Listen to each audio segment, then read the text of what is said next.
Rano.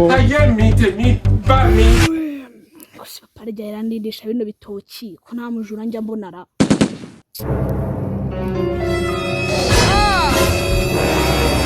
Jesus is Lord. Urasa umujura ko ndabona ahantu muzi. Hata we sikari umujura. Reka ye. Nze gufatira umuntu. Papa arajya yingisha gufata ibisambo.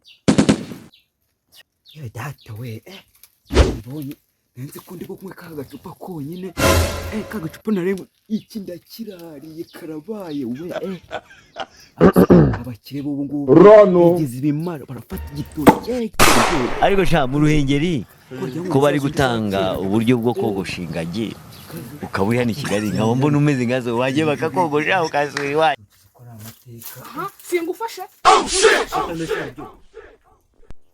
Byago. Bogo ninde? Hari undi turi kuvugana se cyane uri kuvugana. usubonye ari nde wundi uri kumwe nawe. Reka ye. Ubwo waraje kumenya ko iyo itoki. Uri kukibarira amaseri. Akubwiye ko dushaka kugitana. Cyawe. Reka ye. Icyo wagikuye se kuyisamba.